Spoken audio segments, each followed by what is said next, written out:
Welcome back to Bombastic Nation and Ting and Ting and Ting. I'm Mr. Giant and I'm back with some more vibes for all you. Yes, I. And once again, we continuing with the Hannibal series, and this one is called Road to Cannae. Hope I'm pronouncing it right. 2016 BC, and this is part 11. You know, in the last part, the Roman general, second in command, brazenly decided to attack Hannibal in his vantage point and got strongly trounced. Hannibal outsmarted him again by hiding his troops in the dead of the night so that they couldn't see, and then to attack them from the sides and demolish their army there. So let's see what's happening here with this one. Let's YouTube and simmer.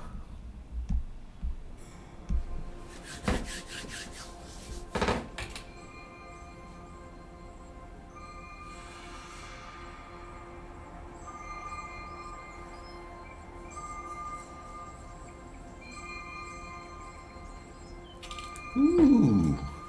It is August 2nd, 216 BC. Somewhere in the hills south of the river Aufidius, two figures could be seen creeping through the undergrowth, surrounded by the sounds of the forest. Accompanied by his father, a young boy was learning to hunt. Spotting their prey, the father whispered, "Nature is to be feared as much as it is to be revered, and glory awaits those who temper it. Now you will become a man." As the boy trained his bow, the deer jolted and ran off. The pair looked around to see what startled the animal. As their ears perked up, screams. The sound of screams in the distance caught their attention. To their amazement, just beyond the brush in the plain below, taking place was what seemed like an enormous battle near the town of Cannae. Cannae. Pronunciation is Cannae. Wow. They just out there trying to get some food, man. See, life goes on even with the battles going on around, you know. Man's got to feed his family and thing. He's not participating in the war. He's teaching his son how to hunt. Battle going on across the way. Man, that's crazy, you know. And in modern times, that's probably happening too.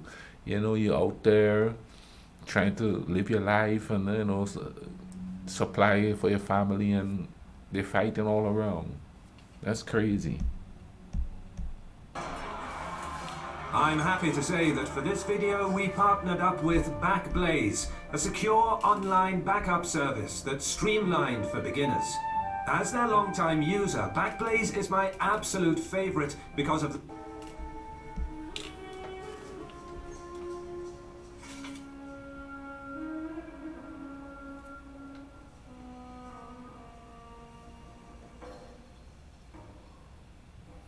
Hannibal, now spending his second winter in Italy, was commanding an undefeated army that inflicted losses on the Romans more severe than those suffered in the First Punic War, destroying several armies, marching across Italy at will, pillaging and setting the rich countryside ablaze, seemingly unopposed.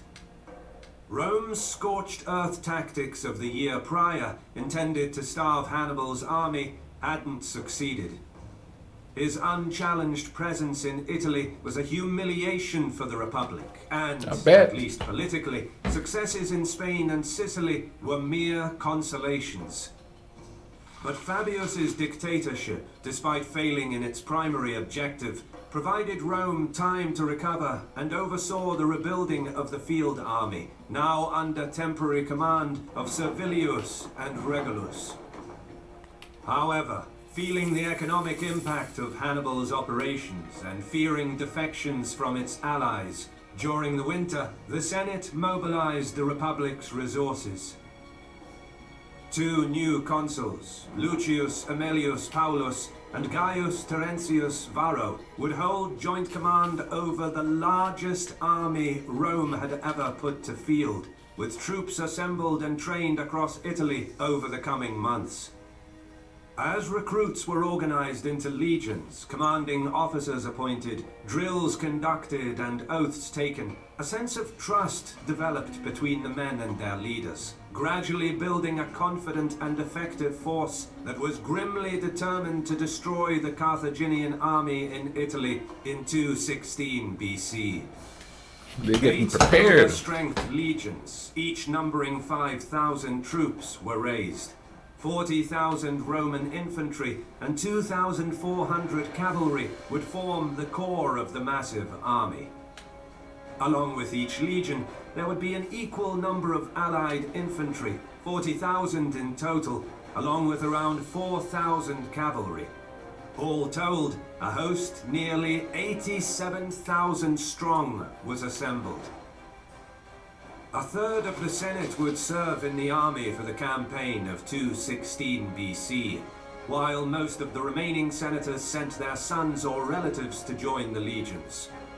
A very large number of equestrians, the Roman aristocracy, also joined, and numerous distinguished men served as military tribunes or as war counselors to one of the consuls. Of the appointed tribunes, 4 would go on to become consuls, while 3 out of 4 praetors that were elected that year were all former consuls themselves, with some of them having held field commands in previous wars.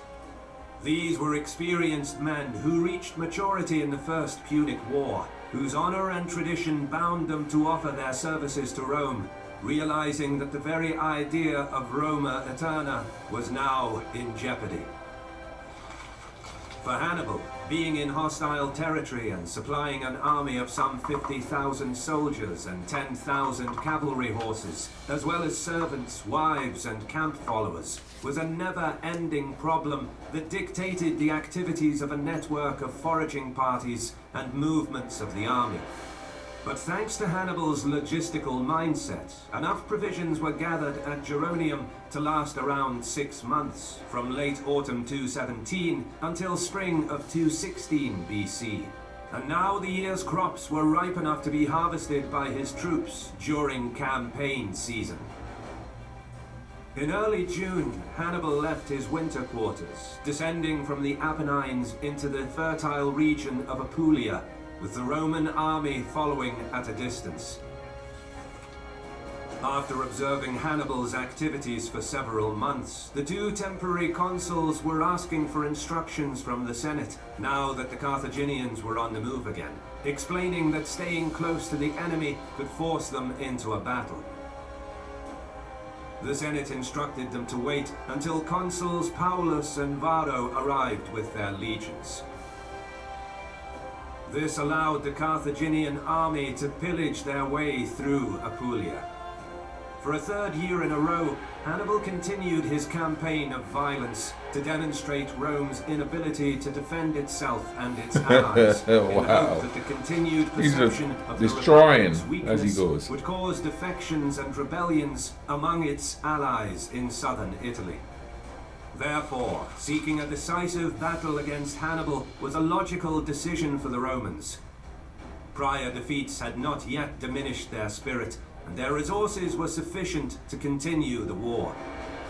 Upon joining the 2 temporary consuls, Paulus and Varro led the combined force south along the coastal plain to confront Hannibal. The 2 Roman commanders carefully scouted the route ahead, with riders patrolling the open country north of the river Aufidius to ensure that no ambush against them could succeed. But the Romans too faced logistical challenges. Supplying 87,000 men, their mounts and pack animals was immensely problematic, and maneuvering a force of that size in close vicinity of the enemy presented further challenges. The clouds of dust thrown up by the massive marching column was visible up to 10 kilometers away. They couldn't hide. Meanwhile, after raiding Apulia for about 7 weeks, Hannibal was considering his next move. His scouts must have informed him of the large force he would have to face, and he knew that a Roman victory in a single battle could stop his invasion and end any hopes of winning the war. Without any allies in southern Italy, if his army was dealt even a limited defeat, it would have been difficult for it to survive. Too far from its bases in Spain and the tribes of Cisalpine Gaul, where supplies could be drawn from. Any significant losses of men in battle couldn't be replaced, and would diminish Hannibal's ability to plunder the countryside and wage war on the Romans. This would have resulted in lower rations and lack of payment for the troops, which would have certainly caused some of the contingents to lose heart and desert. Seems like desertion was a big problem back then. Drew up a contingency plan, in case of defeat, to abandon the army and flee north with his cavalry, in the hope of cutting his way to Cisalpine Gaul. Whether or not this was true is impossible to say, but by mid-July Hannibal captured the town of Cannae.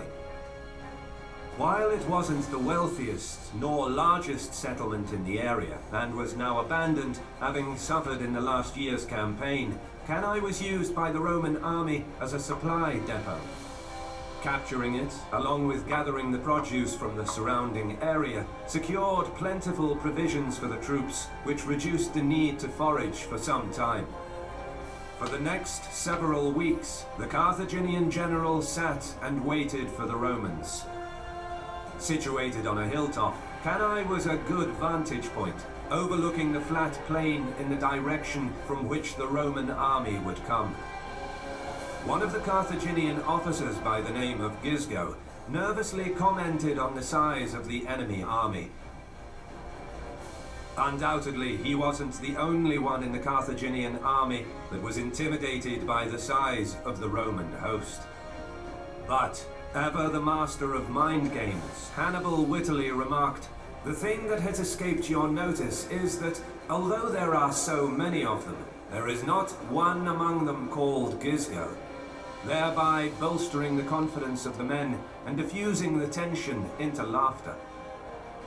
Although there was nothing stopping the Carthaginian general from continuing south, where more plunder could have been taken, he was aware that the Romans were coming and that he could not be perceived as trying to avoid battle, for no community in southern Italy would defect to his side if he lacked confidence in defeating Rome. At Cannae, Hannibal's objective was to meet and destroy the Romans.